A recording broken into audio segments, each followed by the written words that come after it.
Pernahkah kamu sadar kalau orang paling lucu di ruangan itu seringkali adalah pemikir tercepat? Mereka seolah-olah bisa menangkap situasi, membaca suasana, dan langsung merespons dengan komentar yang menggelitik.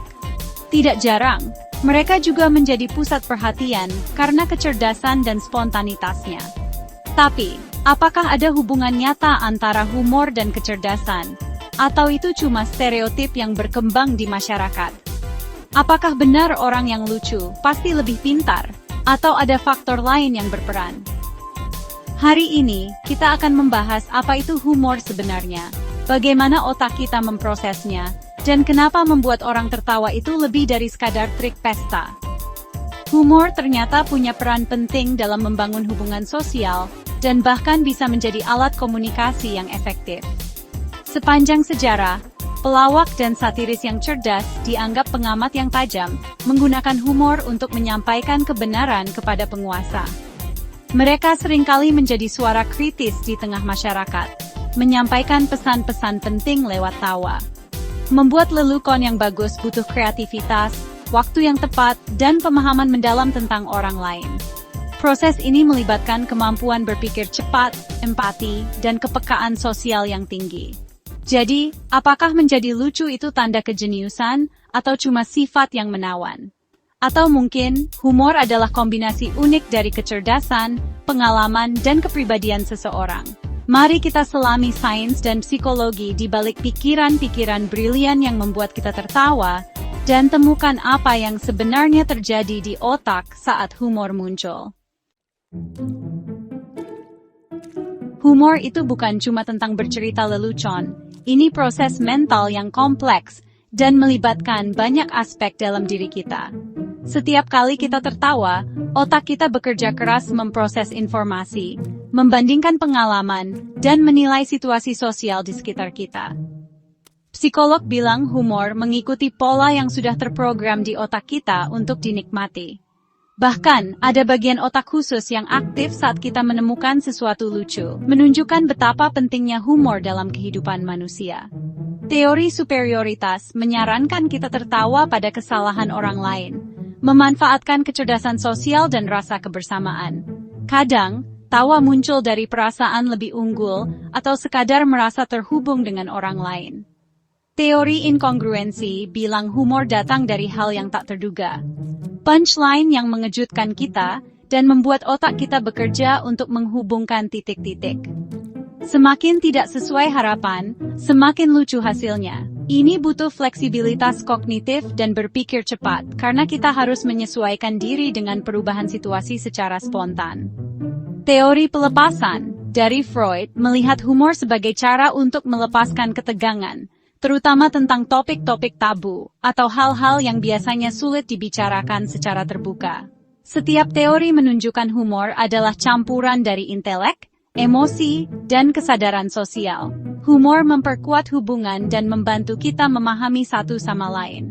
Singkatnya, menjadi lucu itu latihan mental yang melatih otak, memperkaya emosi, dan mempererat hubungan sosial kita. Memahami lelukon itu seperti sesi nge-gym otak. Pertama, kamu memproses bahasa dan konteks. Kalau ada detail yang terlewat, lelukonnya jadi garing. Otakmu memprediksi hasilnya, lalu terkejut dengan punchline-nya. Kamu menyelesaikan kejutan itu, menghubungkan titik-titik dengan cara baru. Ini adalah fleksibilitas kognitif yang sedang bekerja. Otak kanan dan kiri bekerja sama, dan saat kamu mengerti, otakmu memberimu hadiah berupa dopamin. Tertawa adalah hasil akhir dari kolaborasi mental yang cepat ini.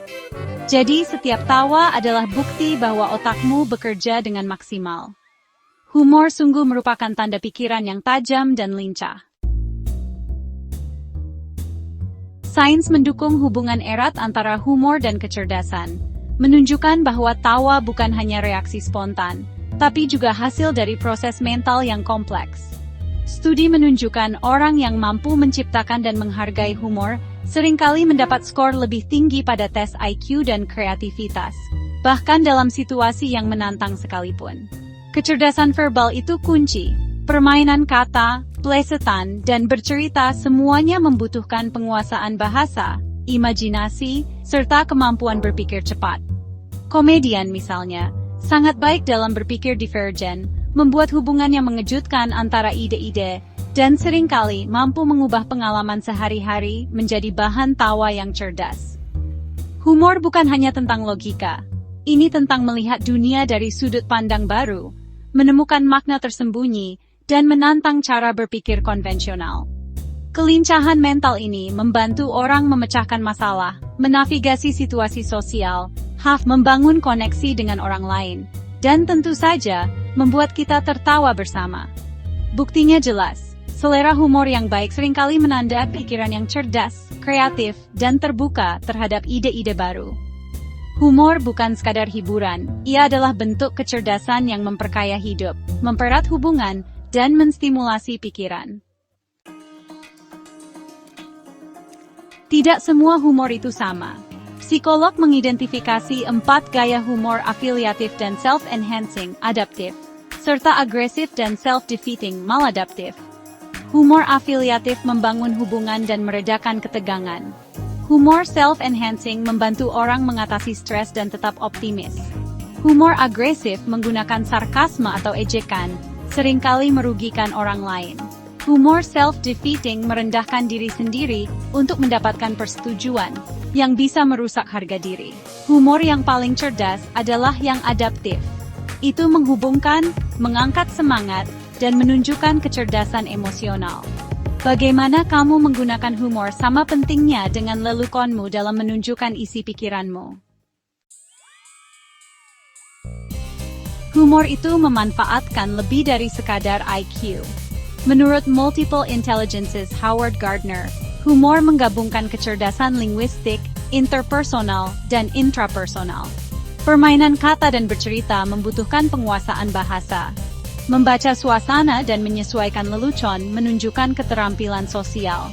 Menertawakan diri sendiri membutuhkan kesadaran diri dan ketahanan. Humoris terbaik menggabungkan bakat-bakat ini, membuat kecerdasan mereka cerdas dan menyentuh emosi. Menjadi lucu adalah kemampuan multifaset, bukan hanya tanda kecerdasan Bu. Ini Wilson mental. Jadi, apakah semua orang lucu itu jenius? Tidak selalu, tapi humor adalah tanda jelas kecerdasan kognitif dan emosional yang tinggi. Menciptakan dan menghargai humor membutuhkan kreativitas, berpikir cepat, dan kesadaran sosial. Ini adalah bentuk kelincahan mental yang tidak selalu muncul dalam tes.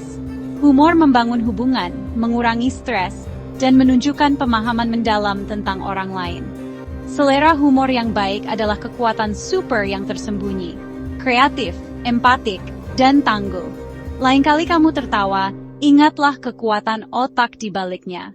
Rangkullah humormu sendiri, itu mungkin salah satu hal terpintar yang kamu lakukan. Bagaimanapun, tawa adalah kejeniusan yang sedang bekerja.